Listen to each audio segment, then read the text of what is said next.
चलिए हेडिंग डालेंगे finance commission वित्त आयोग।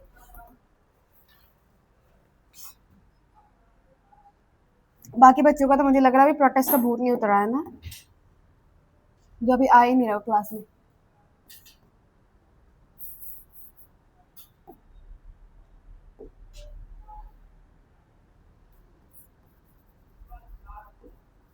फाइनेंस कमीशन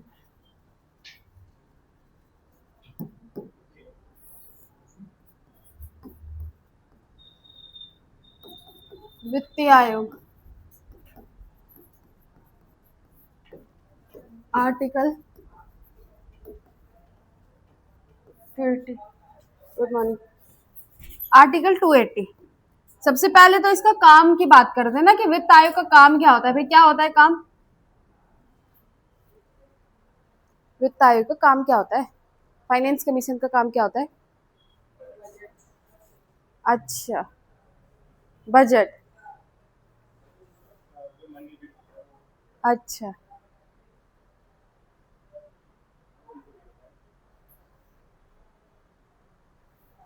तुम यहाँ पे सिर्फ मेरा चेहरा देखने आते हो या मैं तुम्हारे चेहरे देखने आती हूँ, या तुमसे गलत आंसर सुनने के लिए आती हूँ?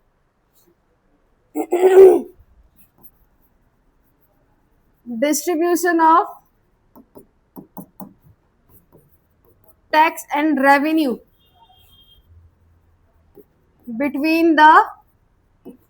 Between centre and states.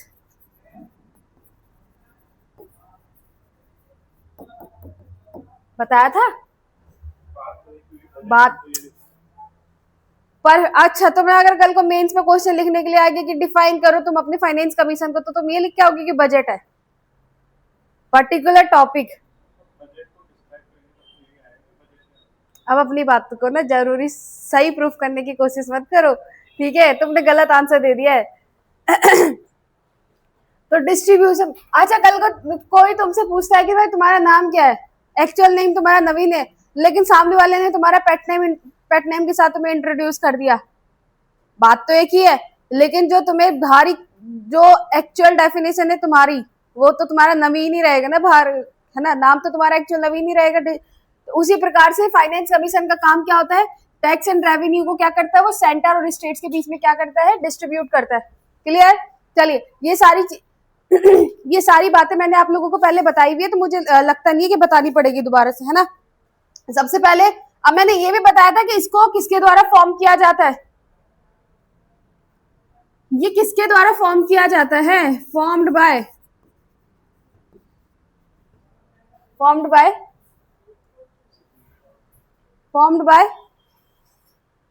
Parliament, PM, council of minister, या कोई तीसरी और बॉडी है? Formed by president. क्या हो गया? तुम्हें बताया था जिस दिन प्रेसिडेंट की मैंने विधायी शक्तियां बताई थी, तो वहां पे बताया था कि सारे जो भी आपकी कॉन्स्टिट्यूशनल बॉडीज होती हैं, उनका जो हेड होता है वो कौन नियुक्त करता है? आपका प्रेसिडेंट। फॉर्म्ड बाय प्रेसिडेंट, है ना। और वित्त आयोग को हाँ सॉरी, मतलब वित्त आयोग की जो बॉडी है, ये फाइनेंस कमीशन का जो चेयरमैन है, अगर बात करी जाए चेयरमैन और ये जो बॉडी है, वो दोनों किसके द्वारा की जाती है? फॉर्म प्रेसिडेंट के द्वारा की जाती है। ध्यान रखना, प्रेसिडेंट आएगा, है ना।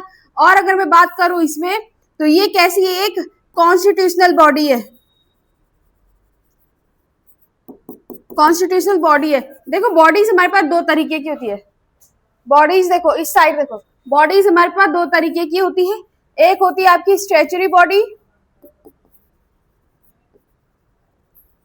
और एक होती है आपकी कॉन्स्टिट्यूशनल बॉडी। कॉन्स्टिट्यूशनल बॉडी अगर मैं बात करूं तो संवैधानिक निकाय, संवैधानिक निकाय, और ये हो जाएगी आपकी असंवैधानिक निकाय।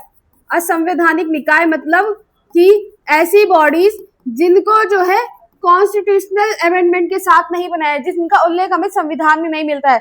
अगर मैं बात करूं कॉन्स्टिट्यूशनल बॉडीज में, तो आपकी कॉन्स्टिट्यूशनल बॉडीज में आपका पार्लियामेंट हो जाएगा, आपका हाई कोर्ट हो जाएगा, आपका सुप्रीम कोर्ट हो जाएगा, आपका ये बात करी जाए तो फाइनेंस कमीशन हो गया। इस तरीके से जितने भी बॉडीज है आपके पास जिनका हमें संविधान में उल्लेख देखने को मिलता है, जिनका हमें संविधान में देखने को मिलता है, वो आपकी कॉन्स्टिट्यूशनल बॉडीज हो गए।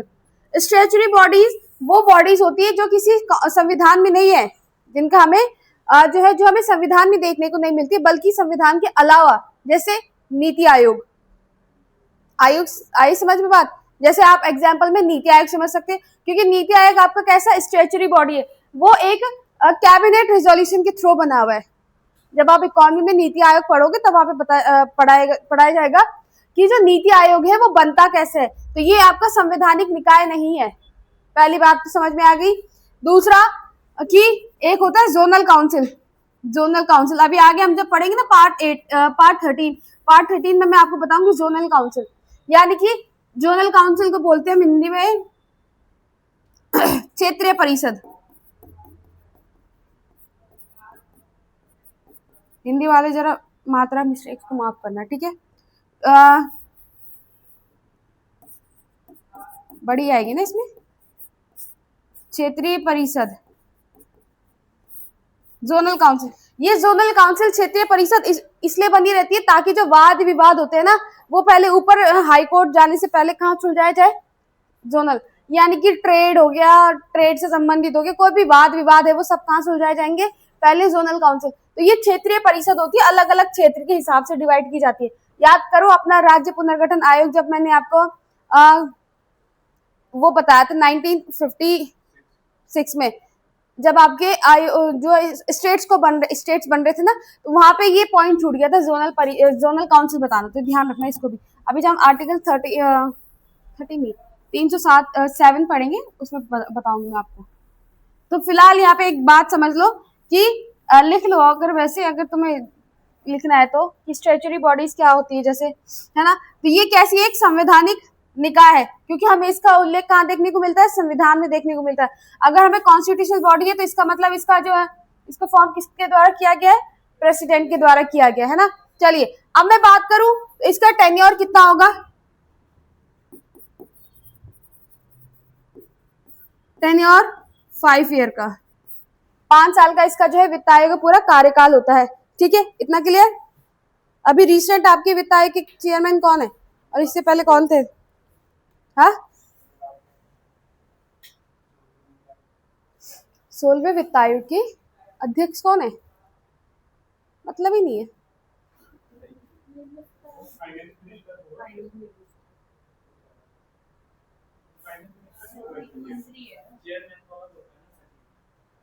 नहीं, सचिव अलग हुआ, चेयरमैन अध्यक्ष, वित्त आयोग का अध्यक्ष। अरविंद पनगड़िया नाम सुना था।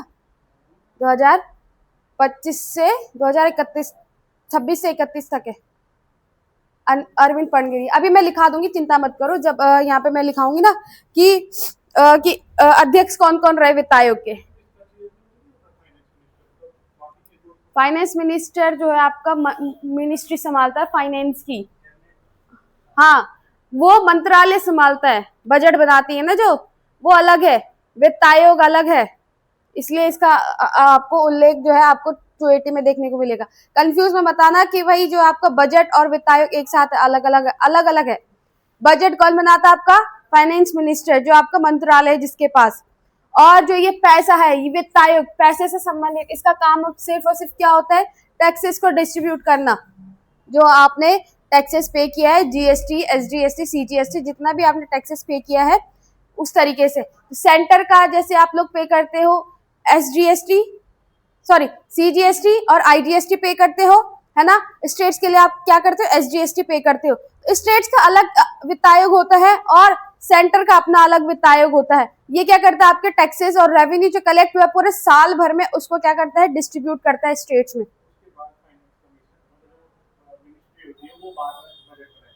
मिनिस्ट्री अलग काम करती है, ये अलग है, वो बाद में ऐड हो जाएगा, लेकिन काम अलग अलग है। मिनिस्ट्री का काम क्या है, देखना कि हमारा जो पैसा है एक साल में सैलरी में कितना जा रहा है, पेंशन में कितना जा रहा है, इन्वेस्टमेंट में कितना जा रहा है, खर्चा कितना हो रहा है। एक मान के चलो आपकी जो सैलरी आती है, आपकी सैलरी किस तरीके से डिस्ट्रीब्यूट हो रही है, वो आपका बजट बन गया। और वित्त आयोग का काम क्या हो गया कि आपने पूरे साल भर में जो आपने खर्चे के बाद भी जो सेविंग करी है उसको फिर आप जो है डिस्ट्रीब्यूट करते हो ना। आपने पूरे साल भर में मान लो 10,000 रुपए बचाए, पूरे साल भर में आपने 10,000 रुपए बचाए और मान के चलो कि ये टैक्स हो गया। अब इस 10,000 को आपने किस किस जगह खर्च करना है, खर्च करने का इन द सेंस ये मान के चलो कि किस किस स्टेट को देना है आपने। समझ रहे हो? नहीं आ रहा समझ में?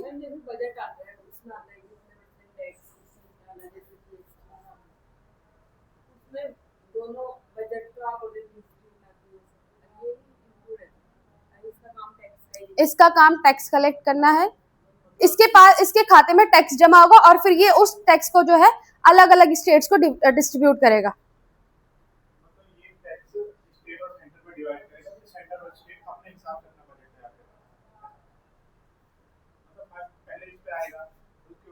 क्यों आएगा? पैसा और टैक्स दो अलग अलग बॉडी हैं, दो अलग अलग चीजें हैं। टैक्स से आपका बजट नहीं बनता है,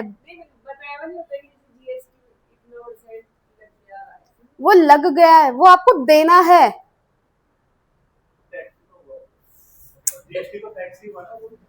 आप बस इतना समझो कि जो पूरे साल भर में टैक्स कलेक्ट हुआ है उस टैक्स को जो है डिस्ट्रीब्यूट करना है सेंटर और स्टेट्स के बीच में। उसमें आपका बजट का कोई भी मतलब नहीं है। बजट अलग बॉडी हो गया, टैक्स अलग बॉडी हो गया। टैक्स जो आपने पूरे साल भर में कमाया है उस टैक्स को फिर जो है सेंटर और स्टेट्स में डिवाइड करना है। बजट में आपको बताया जाता है कि आपको इस प्रोडक्ट पे इतना % टैक्स देना है। अब जो आपने टैक्स दिया है वो कहीं ना कहीं तो जमा होगा, फिर वही जो है वही जो टैक्स आपने दिया है वही टैक्स आपके पास आ जाएगा। तो ये सर्कल चल रहा है। प्रोडक्ट जब बजट बनता है तो तो आपको बताया जाता है कि इस प्रोडक्ट पे इतना टैक्स है। अब जो आपने टैक्स पे किया, एक्स्ट्रा मनी पे किया है, वो आपको कहीं ना कहीं तो जमा होगा। फिर वो वित्त आयोग जो है वो जो टैक्स है वो आपके फाइनेंस कमीशन के अकाउंट में जमा होगा। वो फिर आपको स्टेट्स और सेंटर के बीच में क्या करता है? डिस्ट्रीब्यूट करता है। नहीं आ रहा समझ में? रिया को तो मुझे यह लग रहा है कि अभी भी कंफ्यूजन है। बताओ। नहीं जबरदस्ती हाँ मत बोलो, कंफ्यूजन है तो बताओ कहाँ पे कंफ्यूजन हो रहा है?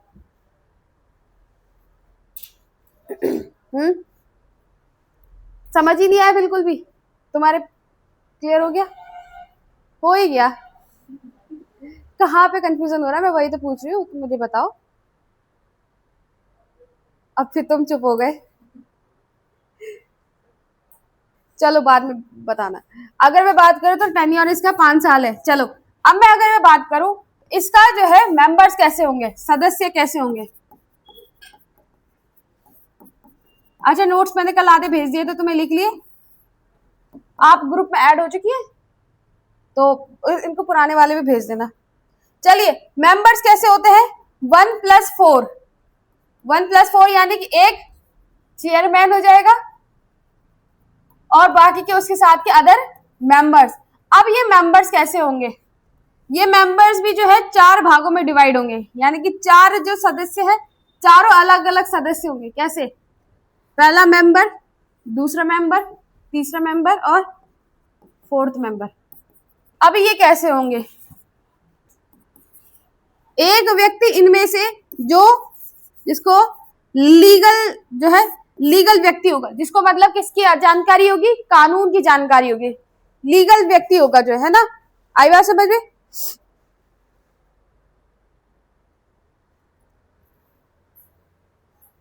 अब लीगल व्यक्ति है तो लीगल व्यक्ति कैसे? हाई कोर्ट का जो जज होता है, हाई कोर्ट के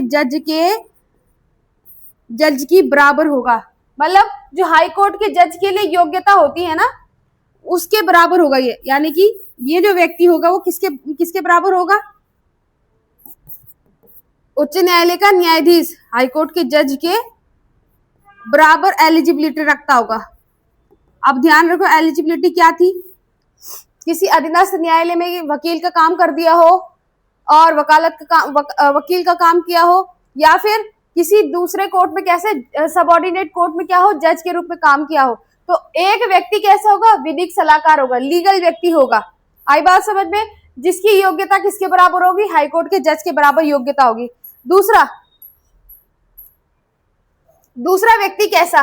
एक दूसरा ऐसा व्यक्ति होना चाहिए कि जिसके पास सरकार के फाइनेंस से संबंधित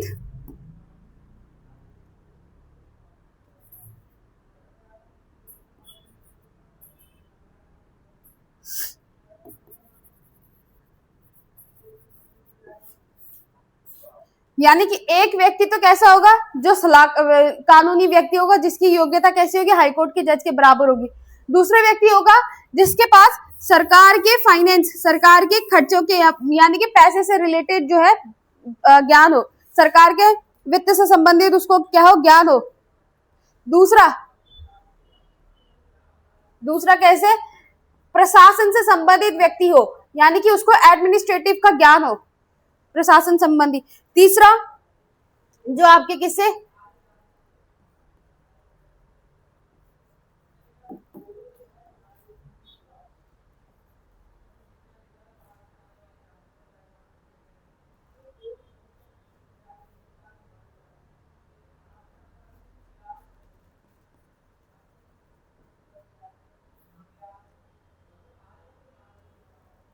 इसको ऐसे लिखो कि कैसे, एक तीसरा तो हो गया आपका प्रशासन से संबंधित, जिसको प्रशासनिक ज्ञान हो, जिसको, है ना। और एक ऐसा जिसको आर्थिक ज्ञान हो, आर्थिक यानी कि इकोनॉमी में, मतलब इकोनॉमी ना भी बोलो तो इसको कैसे बोल सकते हो आप, फाइनेंस से रिलेटेड।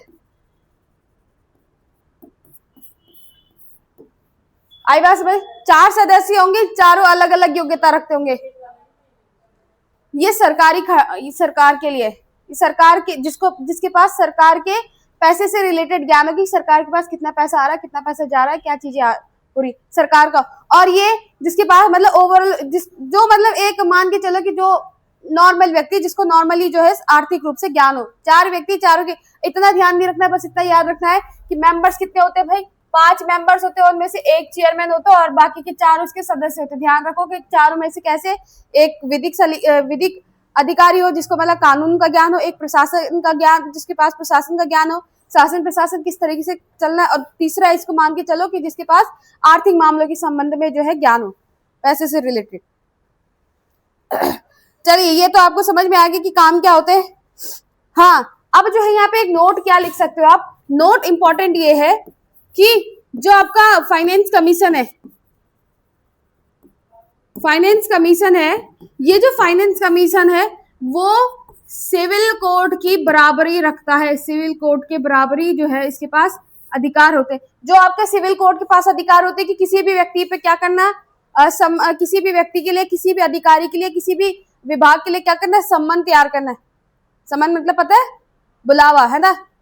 तो कि फाइनेंस कमीशन के पास जो है सिविल कोर्ट जितनी पावर्स है, इतना ध्यान रखना है, ये याद रखना है, ये इंपॉर्टेंट पॉइंट है कि जो आपका वित्त आयोग है, वित्त आयोग के पास आपके किससे संबंधित, सिविल कोर्ट से संबंधित आपके जो है पावर्स रखता है। चलिए, तो यहाँ पे ये तो कंप्लीट हो गया।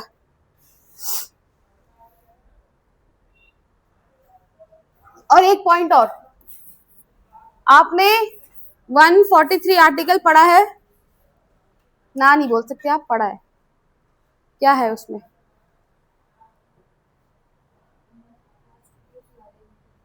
हाँ, जो सीजीआई होता है, सीजीआई से क्या कर सकता है, राष्ट्रपति सलाह मांग सकता है ना।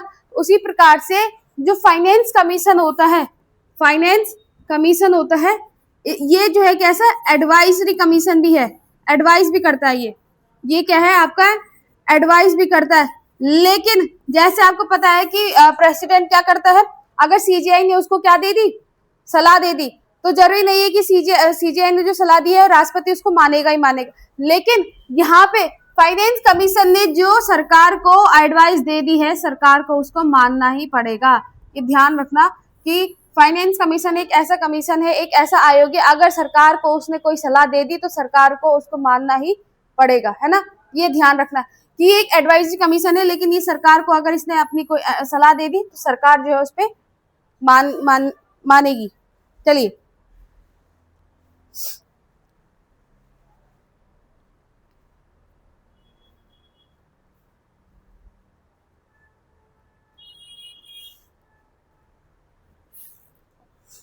एक तरफ लिखेंगे, अब मैं लिखवा रही हूँ आपको फाइनेंस कमीशन के चेयरमैन, तो लिखेंगे फाइनेंस कमीशन,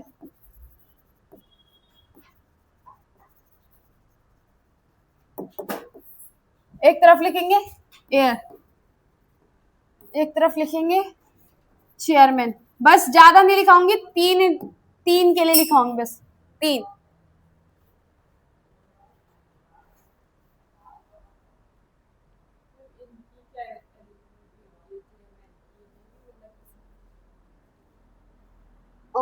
एलिजिबिलिटी,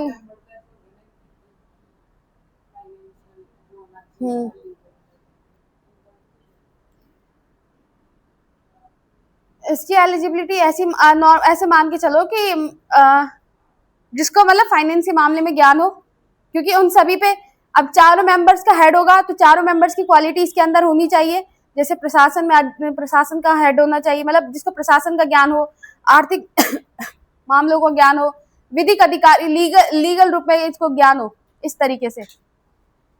तो लिखेंगे फर्स्ट फाइनेंस कमीशन 1951 में था, पहला वित्त आयोग बना था 1951 में, इन ब्रैकेट में 1951 कर देना।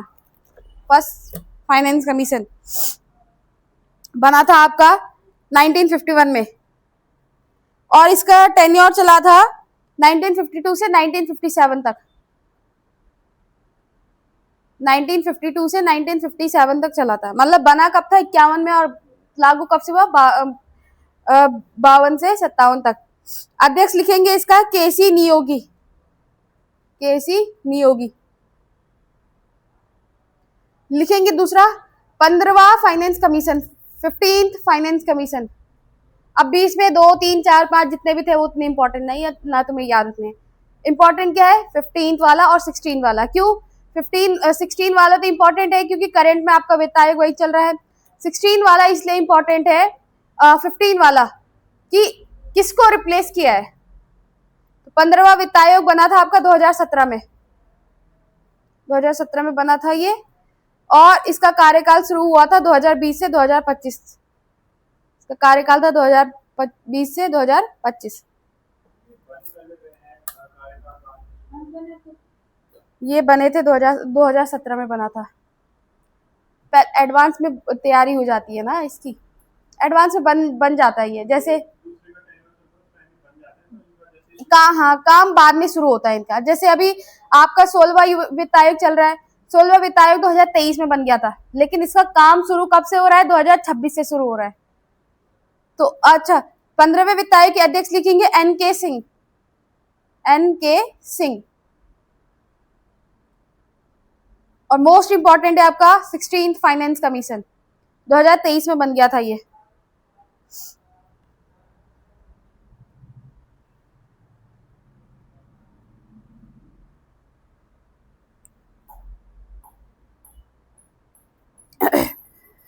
टेन्योर लिखेंगे 2026 से 2031 तक। और अध्यक्ष लिखेंगे अरविंद पनगड़िया, अरविंद पनगड़िया। आगे करंट अफेयर में ध्यान रखना, आगे अगर कोई दूसरा वित्त आयोग बनता है नेक्स्ट टेन्योर के लिए तो ऐड ऑन कर देना। इसी तरीके से करंट अफेयर के हिसाब से बनते हैं इसमें क्वेश्चन।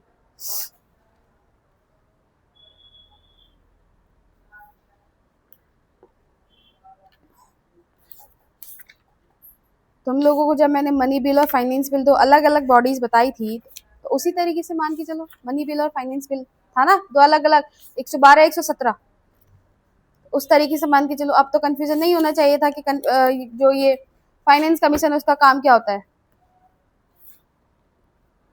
चलो पार्ट 12 आपका कंप्लीट हो गया है। आज की क्लास में मेरा मोटिव ये रहेगा कि मैं पार्ट 13, पार्ट 14 और पार्ट 15 कंप्लीट करवा दूं। टेंशन हो गई, सिलेबस बढ़ गया, कैसे कैसे करना है। पार्ट 13 आपका 1 पेज का है, 14 में आपका लोक सेवा आयोग है यानी कि यूपीएससी है, स्टेट पीसीएस है ना, और 15 में आपका जो है इलेक्शन कमीशन है, बस यही तो है। उसके बाद 16 में आपका क्या है, हाँ 16 में आपका ST आयोग है, 17 में आपका लैंग्वेज है, 18 में आपका इमरजेंसी है, 19 में याद नहीं आ रहा मुझे, 20 में फिर आपका कॉन्स्टिट्यूशनल अमेंडमेंट है, 21 22 में कुछ खास है नहीं है सर। हाँ, एक हफ्ते में खत्म है। हाँ हाँ जी, तब मेरी तरफ से पॉलिटी खत्म, तुम्हारी तरफ से भगवान जाने। तुम्हारी तरफ से तब होगी कंप्लीट जब तुम्हारा सिलेक्शन हो जाएगा किसी एग्जाम में, तब मान के चलना कि मेरा सब्जेक्ट कंप्लीट हो गया। चलो पार्ट 13 हेडिंग डालेंगे, पार्ट 13 आर्टिकल 301 से लेके 307 तक। अच्छा ये तो ना एक, इसको तो मैं फेयर ही कराऊंगी, इसको मैं नोट्स लिखवा दूंगी आपको, आज की क्लास में नोट्स भी लिखवा दूंगी आपको, कोशिश करूंगी।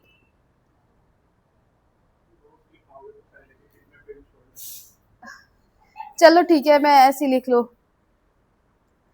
इसका टॉपिक लिखेंगे ट्रेड कॉमर्स एंड एक्सचेंज, यानी कि भारत के राज्य क्षेत्र के भीतर, हेडिंग डालेंगे भारत के राज्य क्षेत्र के भीतर व्यापार वाणिज्य और समागम,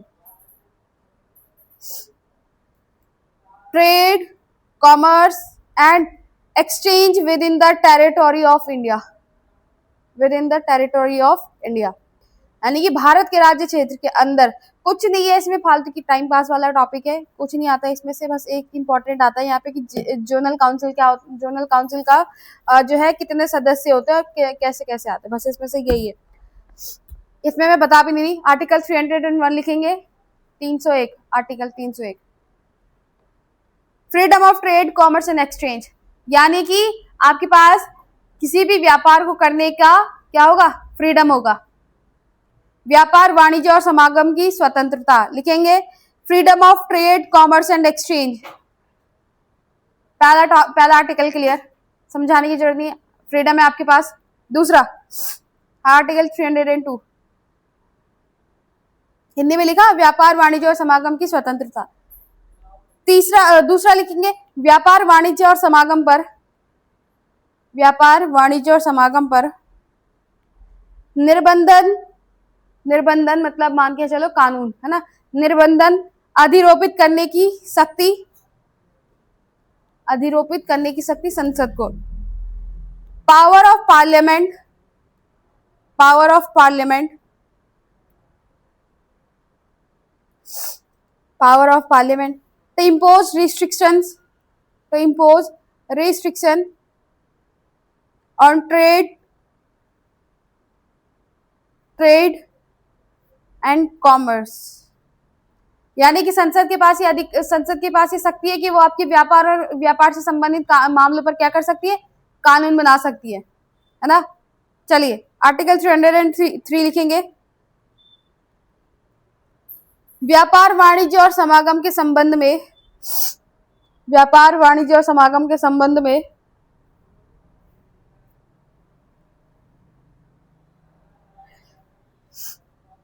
संघ और राज्यों की विधायी शक्तियों पर निर्बंधन, संघ और राज्यों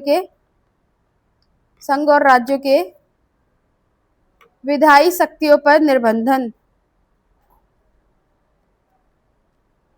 restriction on the power of the union and the states, restriction on the powers of the union and the states with respect to trade, with respect to trade, commerce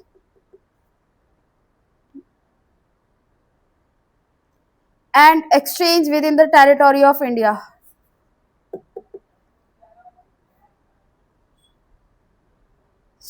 article 304 कहता है आपका, देखो आर्टिकल 3 तो कहता है आपका, 303 तो कहता है आपका कि केंद्र और राज्यों के बीच में जो व्यापार हो रहा है, केंद्र का राज्यों के साथ जो व्यापार हो रहा है उसके संबंध में, और आर्टिकल 304 कहता है कि एक राज्य से दूसरे राज्य के बीच में जो व्यापार हो रहा है उसके संबंध में कानून किस तरीके से बनेंगे। आई बात समझ में। तो restriction on trade commerce and exchange with in या फिर between two states, restrictions on trade, commerce and exchange within two states, राज्यों के बीच व्यापार वाणिज्य और समागम पर निर्बंधन। बस हेडिंग लिखेंगे आप इन सब के लिए ना, अब देखो इन सब के लिए एक क्या होता है, जोनल काउंसिल बनाई जाती है। इन सब व्यापारिक मामलों के सुलझाने के लिए जोनल काउंसिल बनाई जाती है। जोनल काउंसिल जिसको बोलते हैं क्षेत्रीय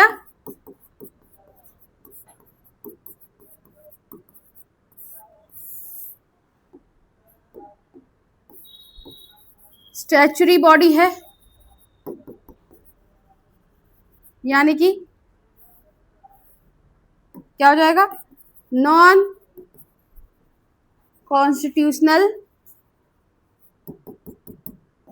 बॉडी, नॉन कॉन्स्टिट्यूशनल बॉडी है ना। इसके मेंबर्स होते हैं आपके 30 मेंबर्स होते हैं, इसमें 30 मेंबर्स होते हैं। अब इन 30 मेंबर्स में से भी कैसे 24 इलेक्टेड होते हैं,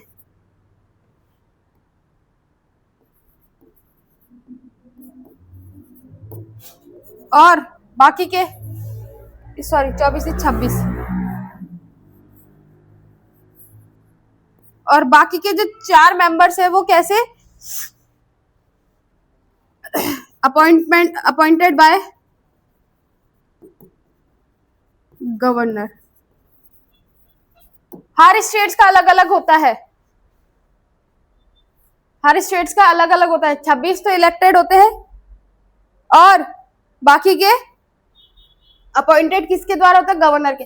अब इनको अगर गवर्नर अपॉइंट कर रहा है तो जाहिर सी बात है कि गवर्नर के ही प्लेजर तक काम करेंगे, जब तक गवर्नर चाहे तब तक ये काम करेंगे। आई बात समझ में।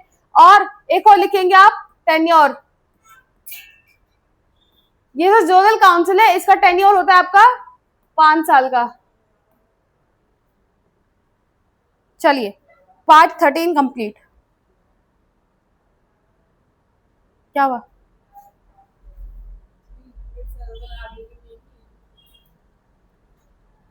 जो मेन है तुम्हारे लिए मैंने बता दिया बस। 14 और 15 थोड़ा इंपॉर्टेंट है जी, सबके लिए अलग अलग होती है। चलिए करें स्टार्ट।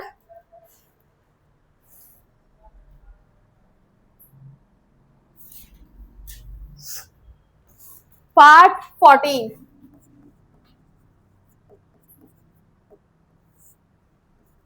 लिखेंगे सर्विसेज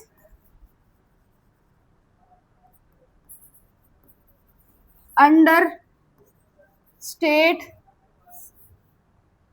यूनियन एंड स्टेट, संघ एवं राज्यों के मध्य सेवाएं। अब सेवाएं मतलब जितनी भी प्रकार की नौकरी आपकी सरकारी जो आपकी सेंटर और स्टेट्स के बीच में आती है वो सब किसके अंदर आएगी, यहाँ पे आएगी। आर्टिकल 308 से लेके 324 तक हमने यहाँ पे आर्टिकल्स देखने।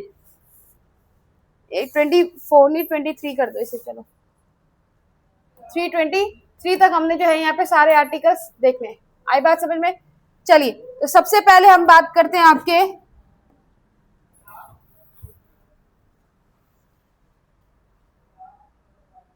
दीपिका, आपको समझ में आ रहा है?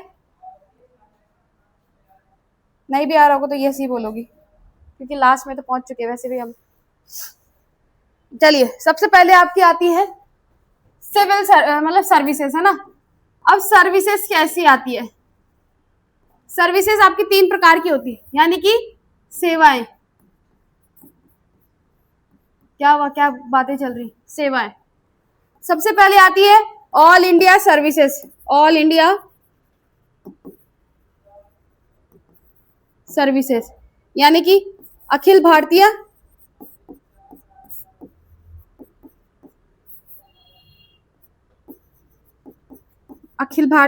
सेवाएं। अब इन अखिल भारतीय सेवाओं में आपकी 3 प्रकार की सेवाएं आती है। कौन कौन सी, आईएएस, आईपीएस,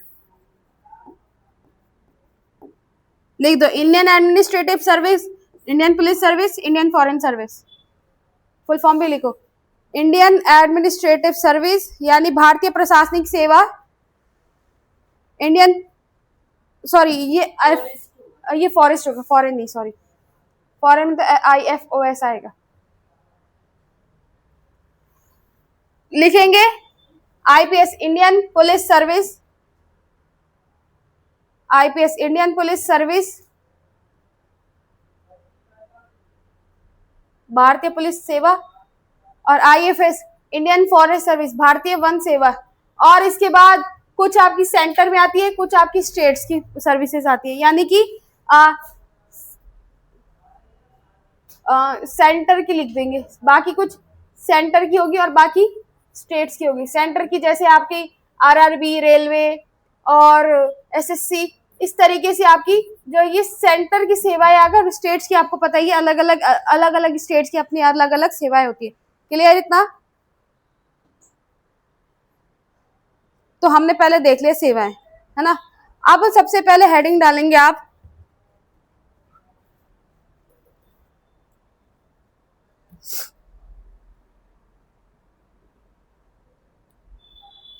लिखेंगे आर्टिकल 308 अपॉइंटमेंट, नियुक्ति, अपॉइंटमेंट। अब अपॉइंटमेंट कैसे, जो अलग अलग आयोग होते हैं उनके चेयरमैन के अपॉइंटमेंट, है ना। जैसे SSC का आयोग होगा, UPSC का आयोग होगा, UKPSC का आयोग है, UKSSC, जितने भी एग्जाम कंडक्ट कराने वाली बॉडीज है उनके जो चेयरमैन है उनकी नियुक्ति किस तरीके से होगी, है ना। चलिए आर्टिकल 309 लिखेंगे,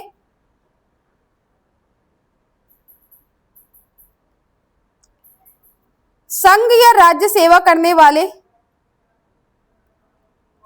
संघ या राज्य सेवा करने वाले व्यक्तियों की भर्ती और सेवा की शर्तें, यानी कि रिक्रूटमेंट कैसे होगा, है ना। आर्टिकल 309 में लिखेंगे deals with the recruitment and conditions, deals with the recruitment and condition of service, of services person serving in the union और states, person serving in the union और स्टेट्स। यानी कि कल को अगर आप सरकारी नौकरी की तैयारी कर रहे हो तो आपकी क्या क्या, आपका भर्ती किस तरीके से किया जाएगा, एक एग्जाम होगा और फिर उसके लिए कंडीशंस कैसी कि आप एलिजिबल होने चाहिए, नेशनलिटी आपके पास होनी चाहिए, इस तरीके से आपकी जो है कंडीशंस होती है। आई बात समझ में? क्लियर? हाँ ना बोल लिया करो मेरे को साथ साथ में जोर से। 310 article 310 term of office of person, term of office of person serving in the union or state, संघ या राज्य की सेवा करने वाले व्यक्तियों की पदावधि, टेन्योर किस तरीके से होगा, आफ्टर रिटायर्ड किस एज में होंगे, 60 साल में, है ना। तो ये आपका टेन्योर हो गया। 311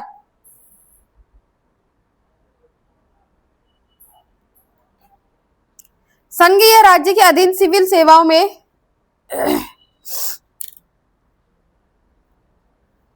संघ या राज्य के अधीन सिविल सेवाओं में नियोजित व्यक्ति, रिपीट कर देंगे, टेंशन मत लो। संघ या राज्य के अधीन सिविल सेवाओं में नियोजित व्यक्तियों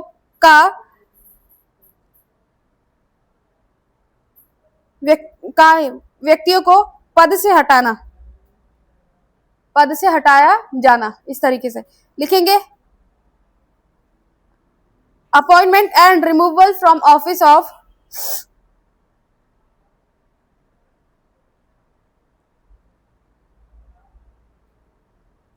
appointment and removal from office under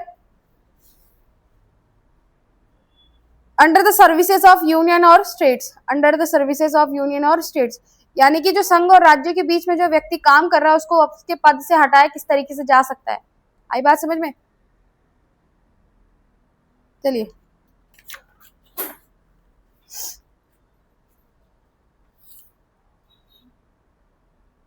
article 312 all India services लिख दो कौन कौन सी है, आईएएस, आईपीएस और आईएफएस।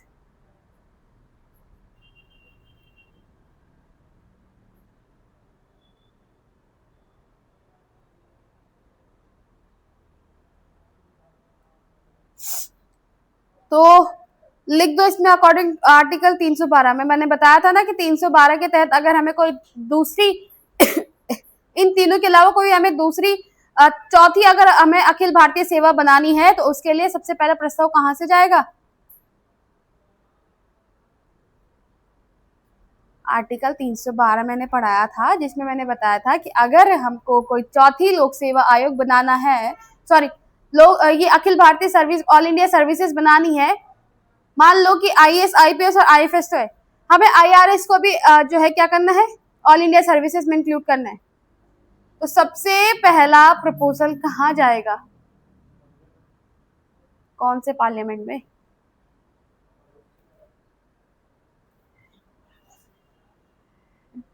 तुम्हारा सब्जेक्ट कंप्लीट होने को आया है।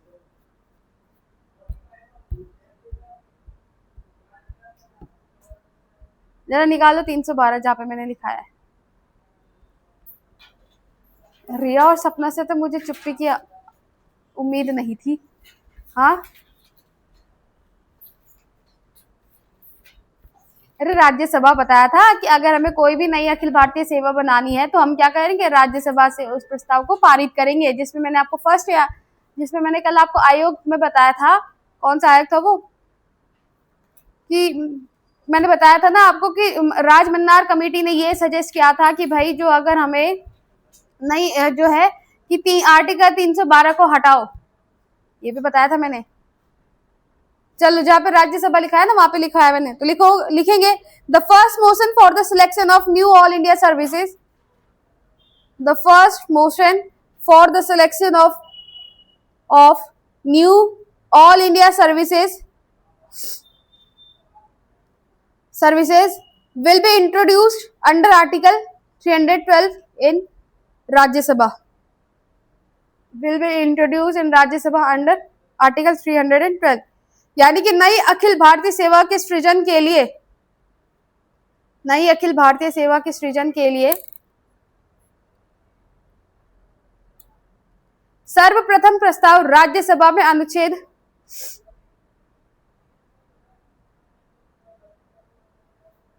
राज्यसभा में अनुच्छेद 312 के तहत लाया जाएगा और ये प्रस्ताव दो तिहाई बहुमत से पारित होना चाहिए।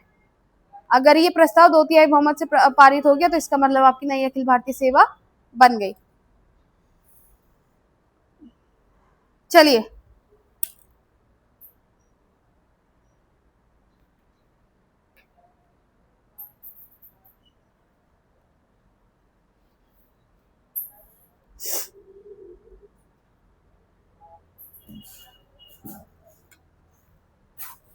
हेडिंग डालेंगे यूपीएससी,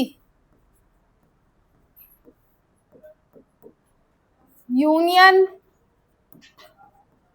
पब्लिक सर्विस कमीशन। कौन कर रहा है तुम में से तैयारी इसकी, नवीन? जिसने नवीन का नाम लिया वो खुद भी अपना नाम ले लेता। सभी कर रहे हैं?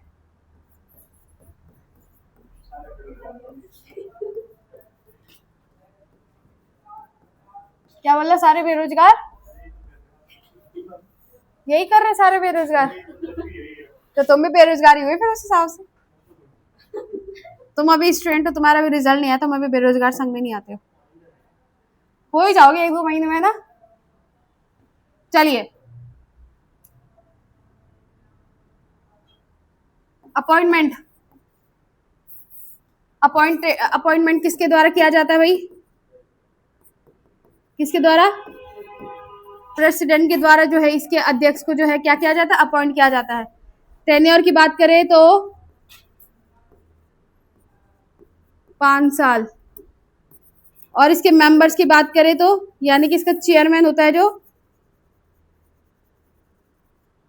एक मिनट, टेन्योर इसका ऐसा नहीं होगा, टेन्योर में मत लिखो, टेन्योर इसको 5 साल मत लिखो, मतलब टेन्योर किसकी बात कर रहे हैं, हम इसके मेंबर, इसके किसकी बात कर रहे हैं, इसके अध्यक्ष की बात कर रहे हैं ना, तो इसके अध्यक्ष का टेन्योर क्या हो जाएगा, 6 या फिर 65 साल, जो भी पहले कंप्लीट हो गया हो, 6 या फिर 65 साल जो भी कंप्लीट हो गए हो।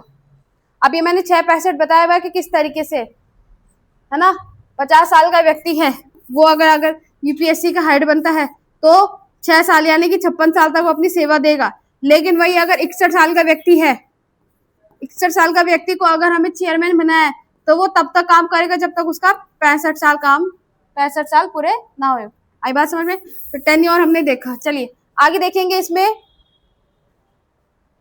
स्ट्रक्चर लिखेंगे। क्या हुआ, टेन्योर चेयरमैन के लिए होते हैं।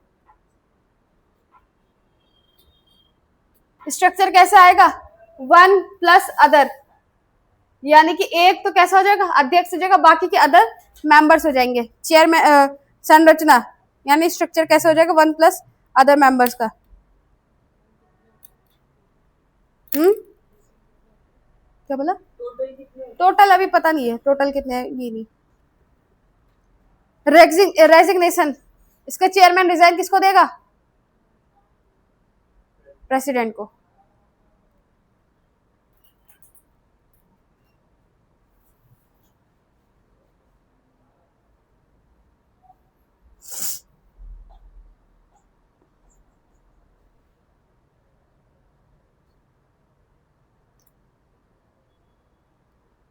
रेजिग्नेशन एक तो ये किसको देगा, प्रेसिडेंट को देगा। दूसरा अगर इसको हटाना चाह रहे हो तो किस बेसिस पे हटाया जाए, किसी भी अगर एक अधिकारी है उसको हटाने के पीछे रीजन 2 ही तो होते हैं, कॉन्स्टिट्यूशन के अकॉर्डिंग काम नहीं किया उसने, दूसरा बहुत दिवालिया घोषित हो गया है। दिवालिया मतलब होता है कि उस पर इतना कर्जा हो गया है, दिवालिया मतलब होता है कर्जा होना। तुम्हारे ऊपर अगर बैंक का 1 करोड़ का कर्जा है और तुम उसे दे नहीं पा रहे हो तो तुम दिवालिया हो।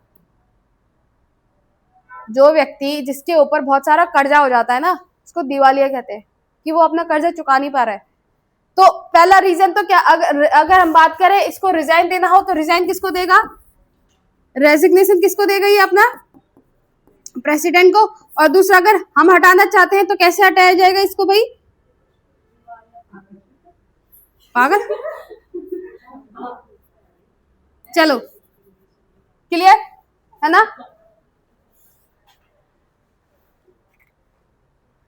अब लिखेंगे स्टेट पीसीएस।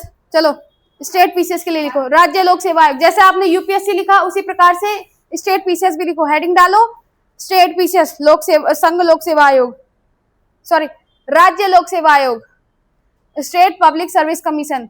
एग्जाम्पल में जैसे हो गया आपका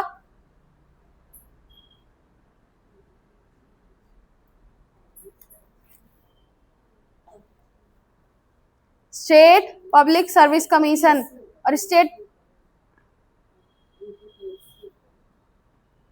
जैसे यूकेपीएससी, यूपीपीएससी है ना, अलग अलग स्टेट्स क्या करते हैं, पीसीएस के एग्जाम्स को कंडक्ट कराता है उसीलिए। तो अगेन इसमें जो है स्ट्रक्चर लिखोगे 1 प्लस अदर मेंबर्स। स्ट्रक्चर कैसे हो जाएगा, 1 plus other members. Appointment appointed by governor. Tenure again 6 से 65 वर्ष।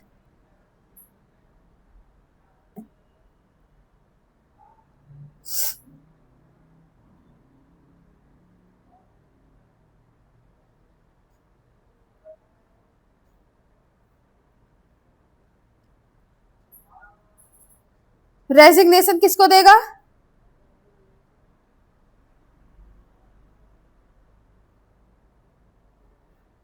रेजिग्नेशन किसको देगा,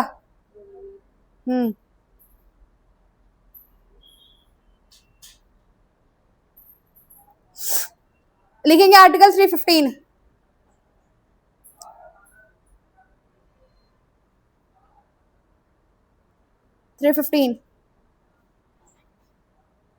लिखेंगे संघ एवं राज्यों में, संघ एवं राज्यों में संघ लिखोगे, संघ एवं राज्यों के लिए लोक सेवा आयोग का गठन। इंग्लिश में लिखेंगे establishment of UPSC and state PCS. UPSC and state PCS, आ रही बात समझ में? आर्टिकल 316, सदस्यों की नियुक्ति एवं पदावधि। सदस्यों की नियुक्ति एवं पदावधि। Appointment and tenure of the chairman and members. Appointment and tenure of the chairman and members. Article 317, लोक सेवा आयोग के सदस्यों को पद से हटाना व निलंबित करना। पद से हटाना व निलंबित करना।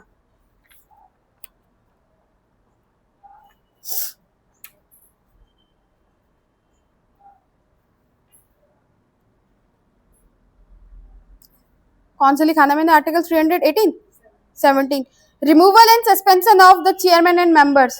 Removal and suspension of chairman and members.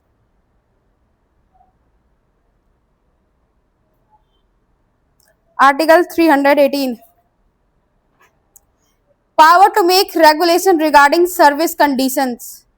Power to make regulations regarding service condition. आयोग के सदस्यों और कर्मचारियों की सेवा की शर्तों। आयोग के सदस्यों और कर्मचारियों की सेवा की शर्तों पर विनियमन बनाने की शक्ति।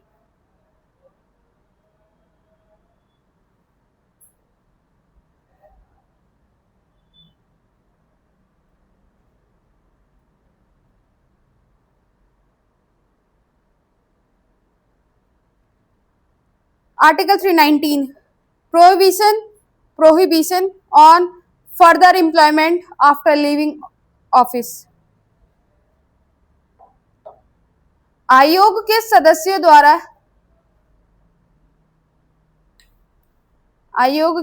द्वारा ऐसे सदस्य ना रहने पर पद धारण करने के संबंध में प्रतिषेध। मतलब कि अगर उसके पद से हटाया गया है तो वो उसके बाद उस ऑफिस को दोबारा ज्वाइन नहीं कर सकता। आई बात समझ में? Article 320, functions of the public service commissions. लोक सेवा आयोगों के कृत्य।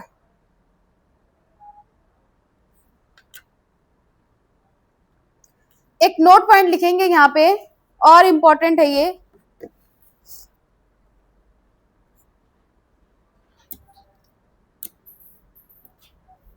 अगर मैं बात करूं तो जो आपका यूपीएससी है उसके चेयरमैन, उसके मेंबर्स को सैलरी कौन से अकाउंट से दी जाती होगी?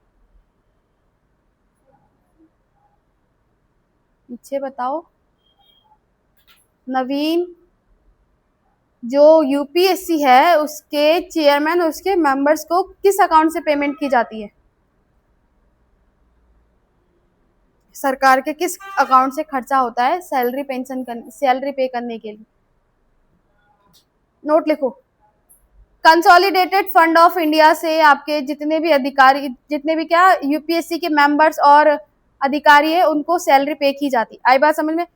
हिंदी में बोलते हैं सिंचित निधि और इंग्लिश में बोलते हैं consolidated fund of India. Consolidated fund of India याद रखना। आर्टिकल 14 भी कंप्लीट हो गया यहाँ पे। ये सारे आर्टिकल्स आपने पहले से पढ़े, मतलब इन सब चीज के बारे में आपको थोड़ा बहुत पहले से नॉलेज है, बस आपने अब अपनी कॉपी में लिख दिया।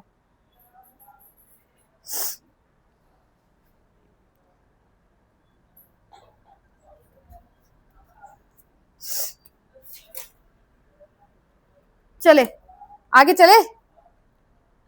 मैं सोच रही हूँ इसको कंप्लीट कराऊं, हो जाएगा ये आज कंप्लीट? लिखवाने में नहीं हो पाएगा ना, कितना हो रहा है टाइम? अभी तो है टाइम बहुत। Article part 15, election commission.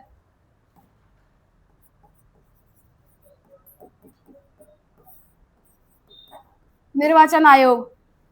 Part 15 निर्वाचन आयोग, इलेक्शन कमीशन, आर्टिकल 324 से 329।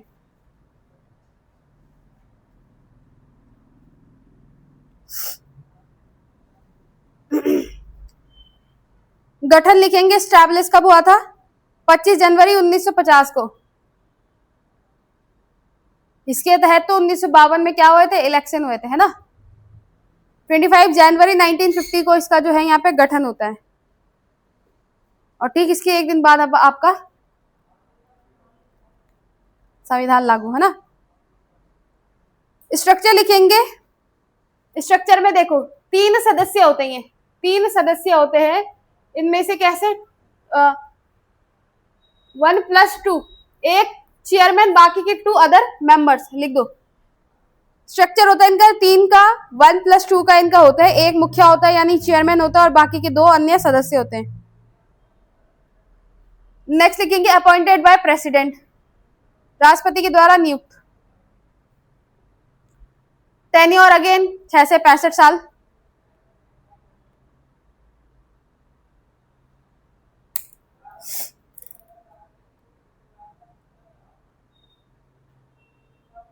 सैलरी लिखेंगे from consolidated fund of India, सिंचित निधि द्वारा, सिंचित निधि से दिया जाता है।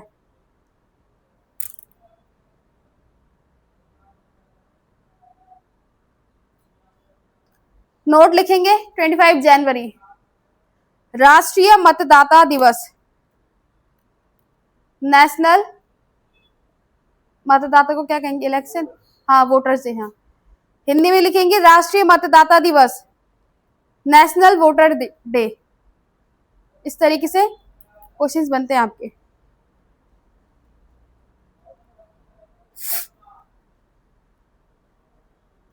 लिखेंगे heading powers of election, powers and हाँ पावर्स ऑफ इलेक्शन कमीशन।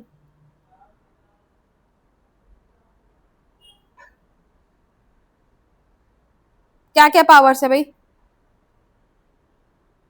क्या क्या करता है आपका इलेक्शन कमीशन? किस किस के इलेक्शन कराता है? सेंटर में किसके? और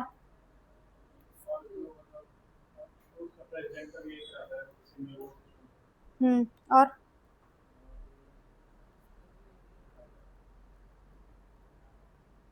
लिखो conduct election of,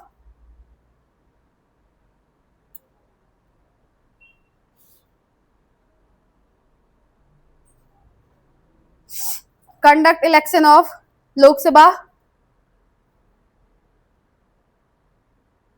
Rajya Sabha, state legislative assembly यानी विधानसभा, स्टेट लेजिस्लेटिव काउंसिल यानी Vidhan Parishad, president and vice president, है ना।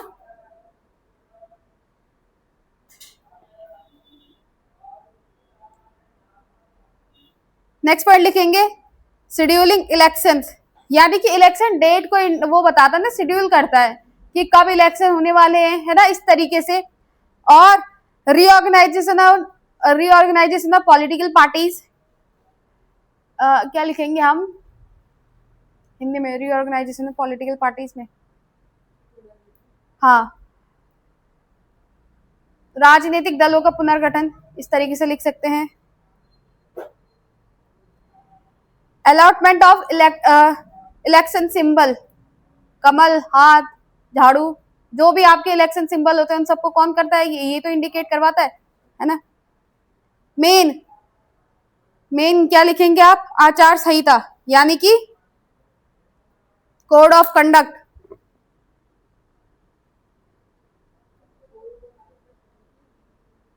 हाँ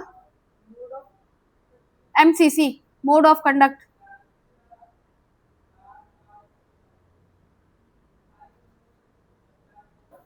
इसको ऐसे लिखो, मॉडल कोड ऑफ कंडक्ट, इसको ऐसे लिखो MCC ना, मॉडल कोड ऑफ कंडक्ट।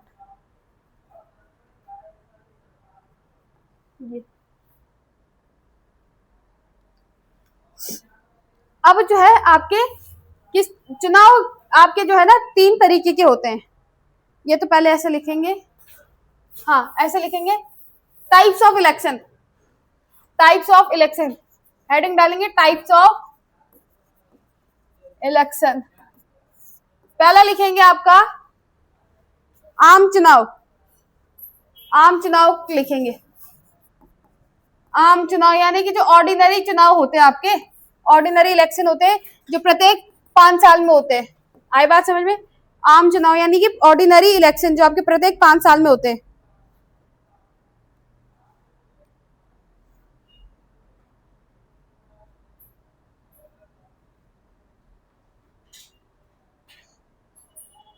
जैसे आपका लोकसभा, राज्यसभा, लोकसभा और विधानसभा हो गए, तो इनके जो इलेक्शन है वो प्रत्येक 5 साल में होते हैं ना, तो इनको हम क्या बोल सकते हैं? आम चुनाव, है ना।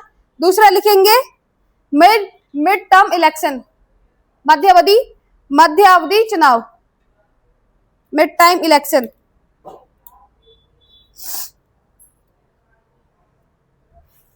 मिड टाइम इलेक्शन,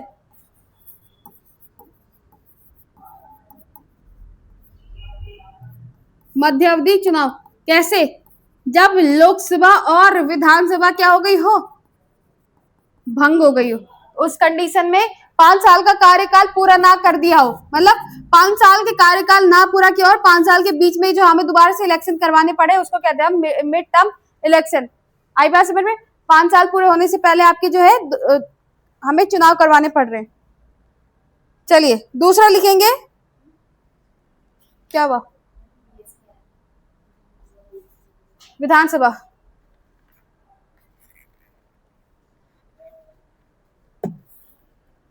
और तीसरा लिखेंगे हम उपचुनाव, तो क्या कहेंगे?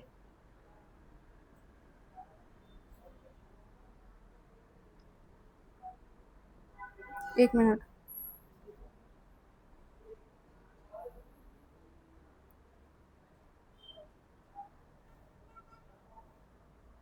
उपचुनाव को क्या कहेंगे हम?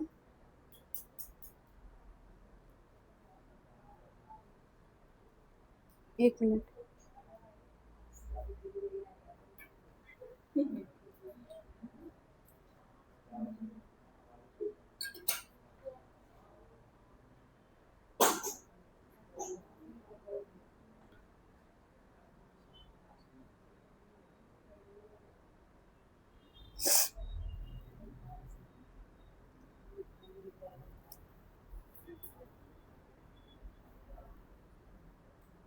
उपचुनाव, उपचुनाव ही लिखो। तो ये वो वाले इलेक्शन होते हैं जब आपका आकस्मिक मृत्यु हो जाती है आपके मंत्री की, मंत्री की आकस्मिक मृत्यु, या फिर वो अपना त्याग पत्र दे दे, प्रधानमंत्री हो गया, विधानसभा का मुख्यमंत्री हो गया, इस तरीके से प्रधानमंत्री हो गया, मुख्यमंत्री हो गया, इन्हीं के लिए तो इलेक्शन होते हैं ना आपके। तो यहाँ पे अगर इन्होंने जो इनकी आकस्मिक मृत्यु हो जाती है या फिर इनका क्या होता है, अपना त्याग पत्र दे देते हैं। आई बात समझ में? इसलिए हमें जो है यहाँ पे इलेक्शन करवाने होते हैं।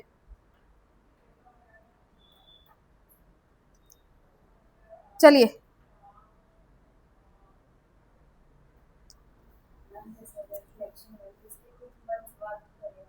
बिल्कुल, हाँ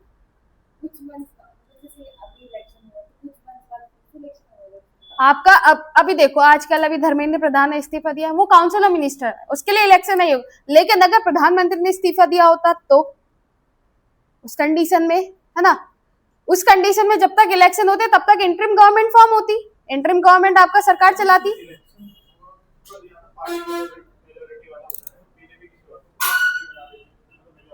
नहीं, अगर देश का प्रधानमंत्री अगर त्याग पत्र दे रहा है तो इसका मतलब जनता उससे नाखुश है, जनता का विद्रोह हुआ है, जनता ने ही तो उसको त्याग पत्र देने पे मजबूर किया, वरना अपने पद से कौन अपनी इच्छा से देता है? क्या धर्मेंद्र प्रधान अपनी इच्छा से दे रहा था? हालांकि उसने रीजन अलग बताया। हाँ सडन डेथ होती है तो उसके में नहीं, तब भी इलेक्शन देते हैं भाई, देश का प्रधानमंत्री के लिए इलेक्शन हो रहा है, उसके लिए इलेक्शन होगा, चाहे उसकी मृत्यु होती है चाहे नहीं होती, मृत्यु हो रही है उसकी, उस कंडीशन में भी इलेक्शन होंगे। क्योंकि मेन जो आपका प्रधानमंत्री है वो आपका बहुमत दल, वो बहुमत सिद्ध करता है। वही व्यक्ति की मृत्यु हो गई तो इसका मतलब दोबारा से हम इलेक्शन करेंगे, और उस कंडीशन में क्या होता है कि कोई दूसरी पार्टी जीत जाए। बहुमत सिद्ध करने वाला व्यक्ति, बहुमत भले बीजेपी की है मान के चलो, है ना, एक्स पार्टी की है, लेकिन बीजेपी मान के चलो कि बहुमत बीजेपी की है ना, उसका जो पोस्टर बॉय है वो कौन है आपका, मोदी है ना। अगर उसकी मृत्यु हो गई है, देश को चलाने वाला व्यक्ति है, उसकी मृत्यु हो गई, इसका मतलब काउंसिल ऑफ मिनिस्टर भंग हो गई। काउंसिल ऑफ मिनिस्टर भी नहीं रहेगी भाई, जब आपका हेड ही नहीं है तो आप उस बेसिस पे किस बेसिस पे आप सरकार चलाओगे। आई बात समझ में? तो इलेक्शन दोबारा होते हैं। क्लियर? बिल्कुल, सब नई इलेक्शन होगा, नया बनेगा सब कुछ। प्राइम मिनिस्टर इलेक्शन होगा। अगर बीजेपी, अगर मान लो कि प्रधानमंत्री की मृत्यु होती है, आकस्मिक मृत्यु, उस कंडीशन में भी अगर बीजेपी का ही अगर कोई व्यक्ति प्रधानमंत्री बन रहा है तो ये तो मतलब क्या हो गया, ये तो मोनोपोली हो रही है ना। क्या फायदा हमारा डेमोक्रेटिक होने का? फिर चांस मिल रहा है ना, इलेक्शन दोबारा होंगे। क्लियर? आप कुछ पूछ रहे थे?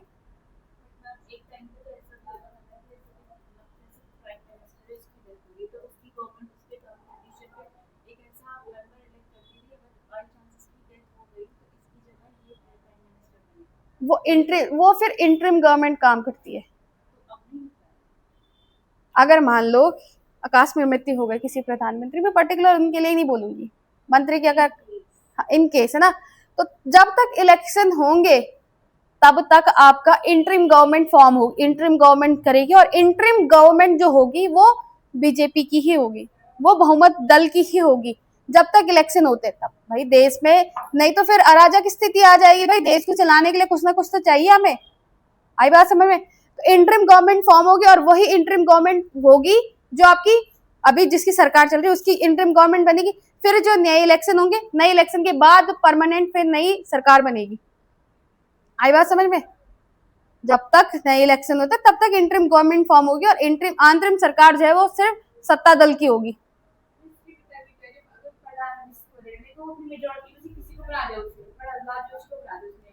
वो काउंसिल ऑफ मिनिस्टर में आता है, वो मंत्री के लिए नहीं, उसके लिए कुछ नहीं होगा।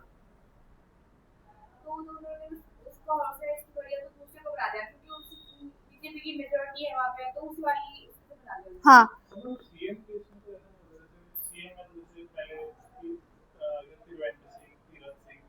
बार बार इलेक्शन हुए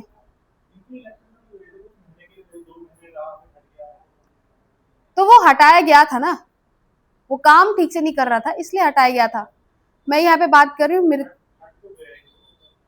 तो उन्हीं में से तो बना। मैं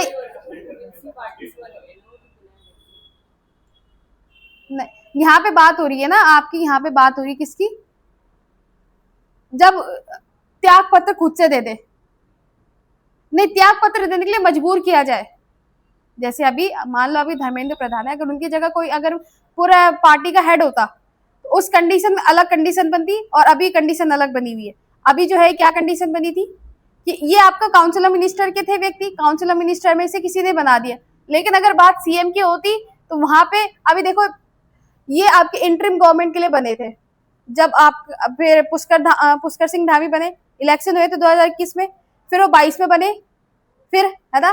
तो इस तरीके से आपका जो है यहाँ पे जैसे त्रिवेंद्र सिंह रावत बने थे, सॉरी हरीश रावत बने थे, उसके बाद तीरथ सिंह रावत, फिर त्रिवेंद्र सिंह रावत, फिर उसके बाद पुष्कर सिंह धामी बने ना। हाँ मतलब ये एक मेरे को नाम कंफ्यूजन हो रहा है। हाँ मेरे को नाम में कंफ्यूजन हो रहा है, त्रिवेंद्र तीरथ में मैं कंफ्यूज होती हूँ आपस में, दोनों एक जैसे नाम है ना तो कंफ्यूजन होता है। तो क्लियर? चलिए आगे देखते हैं यहाँ पे।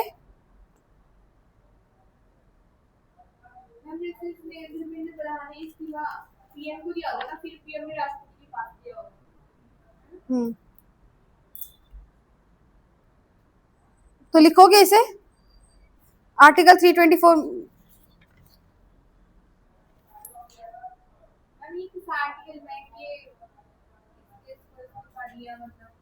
ये किसने किसको इस्तीफा दिया मतलब?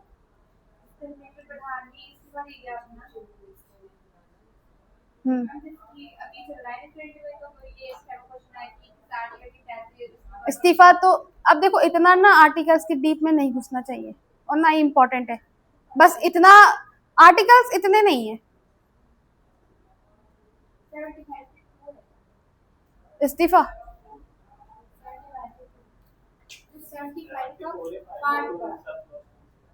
वो इस्तीफे से रिलेटेड नहीं है, वो ये कहता है कि अकाउंटेबिलिटी से रिलेटेड है।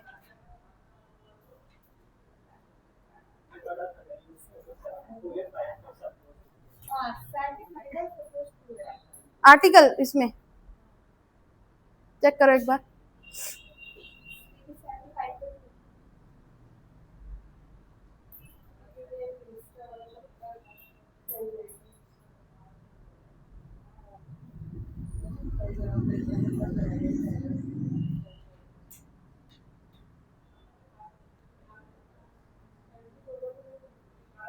सेवेंटी फाइव 74 में तो है ही नहीं आर्टिकल। 75 में तो मैंने ये बताया था ना कि जो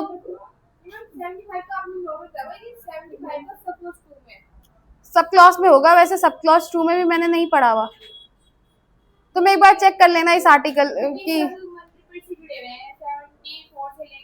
79 तक।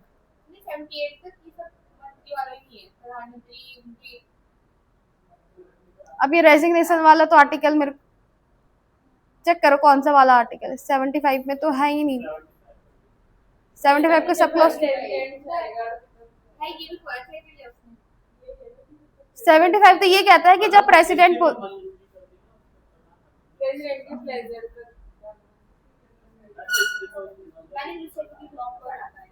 लूसेंट में पढ़ा था।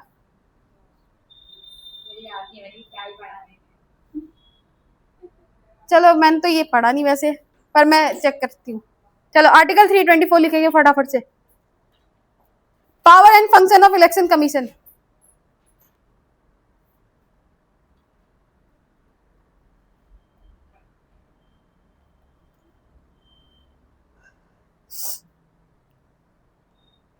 Power and function of the election commission.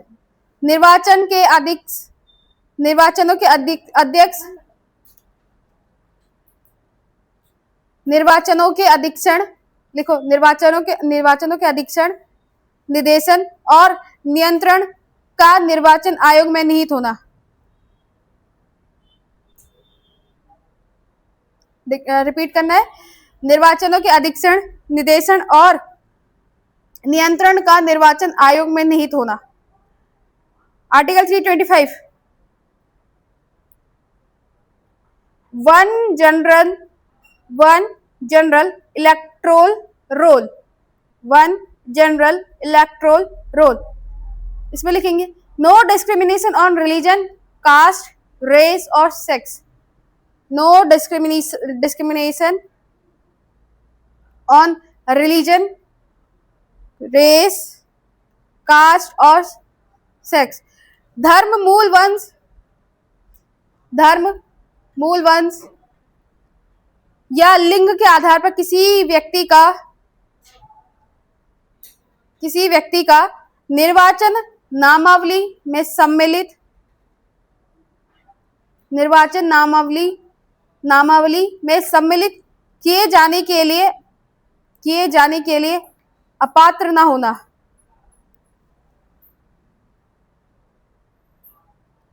ठीक है, जाति धर्म लिंग के आधार पर हम ये नहीं बोल सकते कि आप जो है इस इलेक्शन की वोटर लिस्ट आती है ना, तो वोटर लिस्ट में नहीं आ सकते।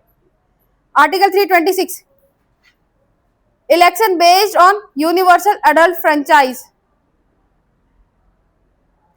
इंपॉर्टेंट है। यूनिवर्सल फ्रेंच अडल्ट फ्रेंचाइज ना लोकसभा और राज्य विधानसभाओं के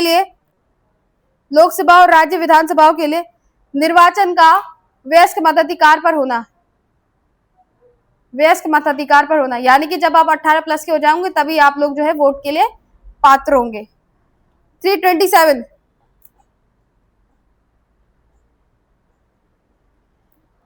विधानमंडल के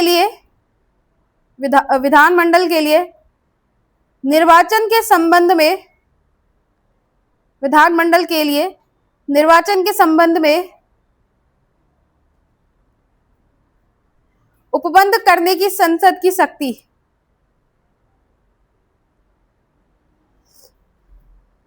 parliament have the power to make Parliament have the power to make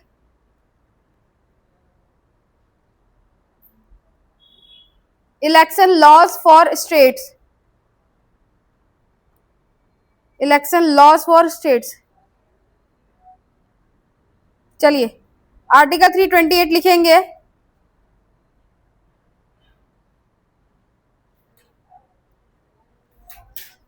किसी राज्य के विधानमंडल के लिए निर्वाचनों के संबंध में किसी राज्य के विधानमंडल के लिए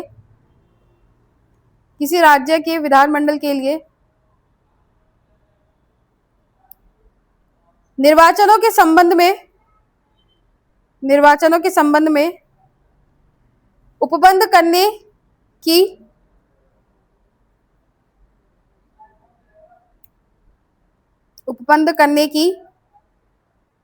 उस विधानमंडल की शक्ति।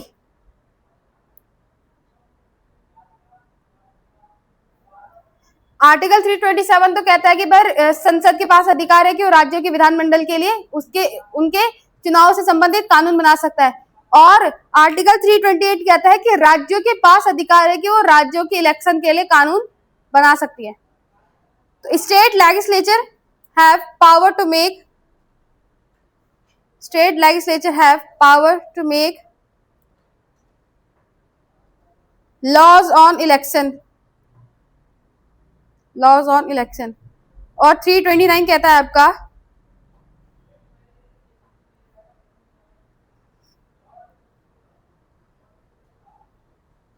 निर्वाचन संबंधी मामलों में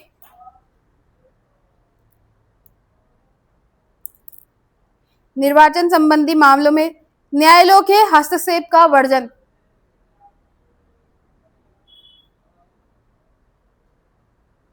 निर्वाचन संबंधी मामलों में न्यायालय के हस्तक्षेप का वर्जन लिखेंगे 329 में। Bar to judicial interference in electoral matters except through election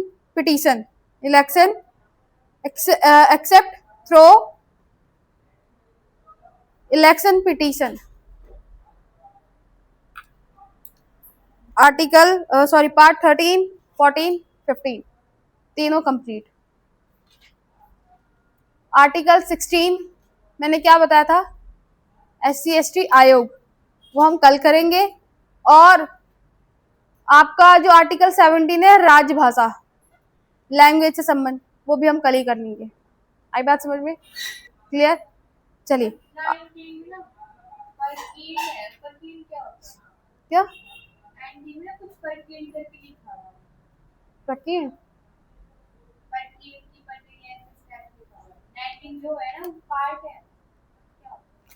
बताऊंगी मैं, जब कराऊंगी तभी पता चलेगा। अभी मुझे याद नहीं आ रहा 19 में क्या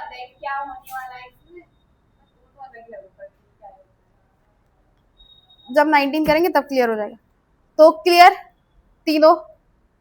सिलेबस बहुत स्पीड से भाग रहा है, पढ़ना तुम्हारी जिम्मेदारी है, कंप्लीट कराना मेरी जिम्मेदारी है। मैं अपनी जिम्मेदारी को पूरा कर चुकी हूँ।